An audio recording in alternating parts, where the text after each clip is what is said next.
Bonjour, je m'appelle Marc Divinet, je suis heureux d'être avec vous avec cette nouvelle vidéo sur le marketing B2B, des produits et des services destinés aux entreprises. Les 8 premières vidéos ont concerné les différences entre marketing B2B et B2C, c'était des vidéos d'initiation. Puis nous avons vu comment on pouvait modéliser un processus d'achat à une filière. Et à partir de là, par 2 nouvelles vidéos, nous avons vu quelles sont les décisions stratégiques et quels sont les outils qui peuvent nous aider à prendre des décisions stratégiques. Puis nous avons abordé par 2 vidéos des décisions opérationnelles qui sont celles du parcours client, qui inclut tout ce qui est génération d'opportunités d'affaires et également du centre de vente, puis également les décisions stratégiques et opérationnelles concernant le prix. Cette nouvelle vidéo concerne les plans marketing, c'est-à-dire en fait quels sont les plans à la fois long terme et court terme et comment on peut obtenir une cohérence sur l'ensemble de ces plans pour pouvoir harmoniser l'équipe marketing dans toutes ses activités. Donc, on a des plans qui sont par exemple des plans à 3 ans sur le futur de l'entreprise, sur le futur des gammes de produits, et inversement, on a des plans très court terme sur des plans de lancement de produits ou bien des plans de management du client à court terme. Voilà, c'est ce que nous voyons tout de suite à l'occasion de cette vidéo. À tout de suite. Alors, les plans marketing couvrent des champs qui sont court terme et qui sont également long terme, mais énormément d'entreprises B2B ont fixé comme mission essentielle pour le marketing des missions court terme en termes de communication. Et en fait, cet objectif de communication, qui s'appelle souvent le plan opérationnel, va comprendre un certain nombre de chapitres. Le premier chapitre, ça sera en fait quels sont les objectifs qu'on veut se donner en termes de communication. Ça peut être par exemple un nombre d'opportunités de vente qu'on veut générer et il doit être adapté à la structure de vente. Donc le marketing peut aussi donner un point de vue sur la structure de vente en disant on devrait évoluer vers par exemple de la vente directe ou bien on devrait évoluer vers de la vente indirecte ou évoluer vers de la vente par le web, etc. Donc ce n'est pas une vision qui est généralisée, qui est unique, mais ça peut être dans certaines situations géographiques, sectorielles, un mode de vente qui doit être de telle nature ou de telle autre. Donc ça, c'est le premier chapitre de comprendre un plan marketing opérationnel. Le deuxième doit comprendre des tactiques, c'est-à-dire un prix catalogue et des remises. Il doit suggérer des maximums de remises, comme on l'a vu dans la dernière vidéo. La troisième partie, c'est un plan de campagne.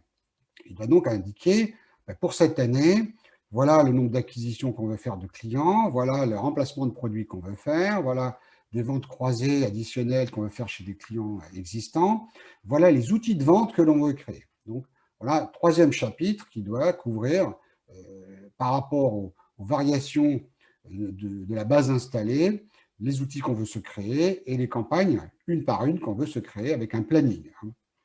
Puis ensuite, il y a un plan de management du client, c'est-à-dire quel est le parcours client qu'on veut faire vivre, quels sont les points de contact, quel va être le centre de vente qu'on veut mettre en place en fonction de tel type de vente, de tel segment de client, etc. Qu'on a vu d'ailleurs dans la dernière vidéo.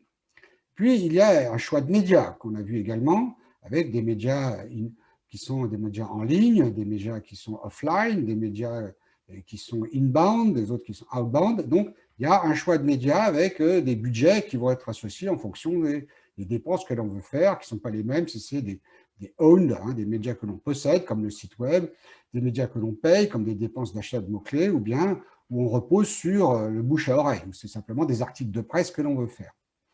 Puis, il y a le chapitre du plan de contenu.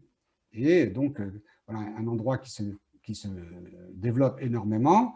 Quels sont les messages qu'on veut créer? Est-ce qu'on veut faire des guides d'achat? Est-ce qu'on veut faire des livres blancs? Est-ce qu'on fait des brochures produits électroniques, etc.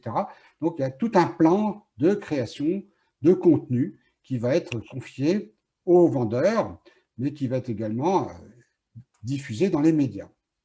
Et enfin, il y a un plan de management de data interne qui est important, puisque il faut gérer le CRM, il faut adapter le RP, puisque les catalogues de prix vont être introduits dans le RP pour pouvoir facturer. Il faut avoir le tableau de bord du marketing de l'entreprise, le tableau de bord web, le tableau de bord commercial, des visites, également des opportunités de vente, comment elles sont traitées, etc. Donc voilà les éléments d'un plan opérationnel marketing B2B très classique. À ça va s'ajouter également, souvent, hein, beaucoup moins fréquemment, mais ça arrive, le plan de management de la vie du client, dans le long terme. Donc, c'est une vision qu'on veut se donner à 360 degrés, tous les contacts que doit avoir un client dans la vie du client, et ça va permettre, en fait, en fonction du chiffre d'affaires attendu et de la marge attendue, de donner une valeur au client dans le temps. Dans, par exemple, les 5 prochaines années, on va permettre peut-être des remises supérieures au début, mais moins importantes après. Et dans la vision globale du client, on a une certaine valeur, on a un intérêt pour le client.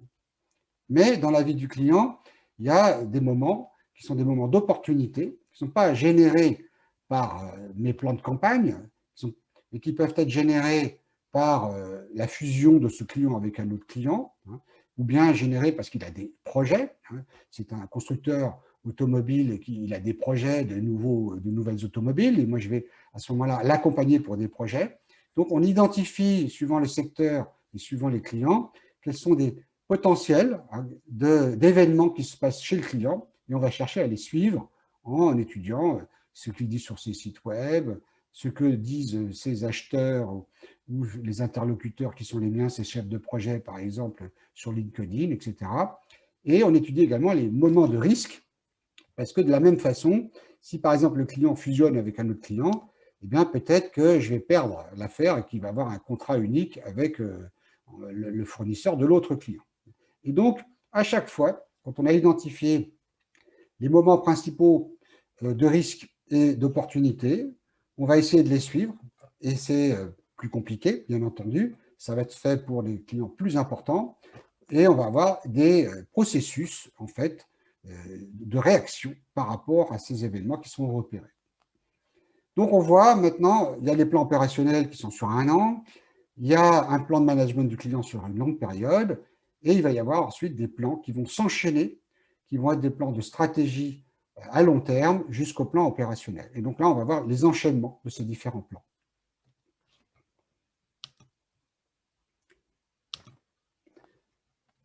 Donc le premier, c'est un plan à 3 ans, par exemple. Il pourra être à 5 ans ou à 2 ans suivant les entreprises. Et donc là, c'est la stratégie globale. Et ce qu'on va chercher à avoir, c'est des mesures sur, par exemple, l'évolution du chiffre d'affaires, l'évolution du profit, du EBIT de l'entreprise à 3 ans. Ce sont des exemples. Et donc là, la stratégie très générale peut très bien dire on va racheter des distributeurs, ou bien on va racheter des concurrents, etc. Puis, il y a le plan stratégique au niveau des produits. Et donc là, on gère un portefeuille de produits, à la fois des produits qui sont déjà en recherche et développement et qui vont être lancés dans les 3 ans qui viennent, mais aussi des produits qu'on va lancer en recherche et développement, mais qui sont peut-être lancés plus tard sur le marché. Mais c'est la gestion des produits nouveaux et les retraits de produits. Et là, l'instrument de mesure principal, c'est le retour sur investissement de chacun de ces projets de nouveaux produits. Puis, il y a des plans opérationnels que je viens de décrire, avec à chaque fois des opérations, des tactiques que l'on voit. Et là, bien entendu, le chiffre d'affaires et la marge vont être des indicateurs très intéressants. Puis, j'ai la tactique du nouveau, de la vie du client, qui est Customer Life Management, avec la vision à 360 degrés. Et là, on va suivre en fait les taux de satisfaction des clients dans le très long terme, le revenu moyen et le profit moyen que l'on a client par client, mais sur la vie totale du client.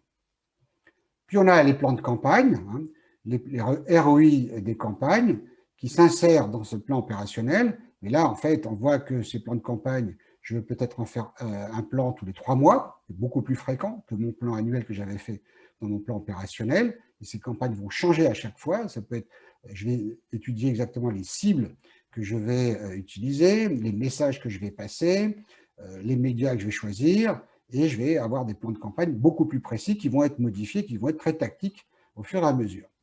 Et enfin, j'ai des plans de lancement qui viennent en fait se nourrir du plan stratégique et qui vont s'adapter au plan produit, parce qu'un lancement va être aussi une campagne, et je peux très bien lancer un produit dans une campagne de création, d'acquisition de nouveaux clients, mais ça peut être aussi un produit qui peut remplacer des produits clients que j'avais déjà vendus, et donc ils vont s'adapter, ces plans de lancement vont s'adapter aux plans de campagne qui ont été créés pour l'année. Et très souvent dans les entreprises B2B qui ont des tout petits budgets de marketing, eh bien, on a une seule personne qui ne s'occupe que de ça, qui ne s'occupe que de lancement. Et quand elle a un lancement, elle va créer la campagne adaptée à ce lancement. Alors que d'autres entreprises qui ont une stratégie beaucoup plus importante, qui veulent avoir une vision dans le long terme, vont avoir cet enchaînement de plans successifs qui vont être construits chaque année.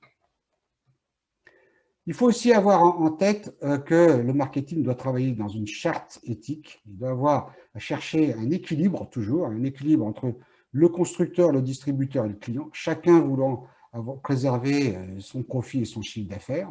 C'est cette notion d'équilibre qui va créer l'éthique du marketing B2B. On va proposer des produits qui doivent réduire l'empreinte environnementale et toujours améliorer la santé et la sécurité des personnes. On doit chercher à ne pas abuser des oligopoles. Donc, cet équilibre-là va générer également en fait, la création de produits qui sont attractifs pour l'ensemble. Également, il faut avoir d'un point de vue opérationnel la volonté d'établir des relations durables dans le temps, d'avoir des contrats qui sont rédigés, et le marketing s'implique, qui sont basés sur la clarté, avoir des informations qui sont apportées aux fournisseurs, comme fournisseurs aux acheteurs, avec les bénéfices, avec la clarté sur les risques qu'ils peuvent prendre, car un achat, c'est aussi un risque, et donc on va l'accompagner pour réduire ces risques. On va également modérer la communication, car on est dans un domaine dans lequel les gens sont au travail, et donc les assommer de communication n'est pas préférable, il vaut mieux calibrer un nombre de messages. Par exemple, les entreprises qui disent qu'il n'y a pas plus d'un message par mois, mais voilà, on calibre bien, sachant que le client veut rester informé. Il a acheté des produits qui lui plaisent et il veut continuer à savoir ce qu'il y a de nouveau. Et enfin, on peut, dans certaines entreprises, vouloir être aussi quelqu'un qui cherche à faire des alertes lorsqu'il considère qu'il n'y a pas forcément l'éthique qui est nécessaire. Et donc, une alerte modérée et bien sentie peut aider l'entreprise à aller dans la bonne direction. Voilà, donc en conclusion, les plans couvrent le long terme et le court terme, et le marketing doit s'appuyer sur une éthique, une mission éthique claire, qui permet en fait de faire avancer à la fois le fournisseur, le distributeur et le client dans la bonne direction. Et donc, comme activité, je vous propose en fait de chercher un secteur B2B et de voir en fait un secteur qui aurait besoin de faire des plans marketing à long terme, parce que le cycle de vie de ces produits est long. Par contre, d'autres qui ont des produits qui s'épuisent très vite, qui sont remplacés extrêmement rapidement, auraient besoin en fait d'avoir des plans qui soient beaucoup plus court terme. Et ça vous donnera en fait une bonne idée des enchaînements de création de plans marketing qui sont nécessaires et qui varient énormément d'un secteur à l'autre. Voilà, je vous remercie pour avoir visionné cette vidéo et je vous donne rendez-vous à une prochaine vidéo bientôt. Au revoir.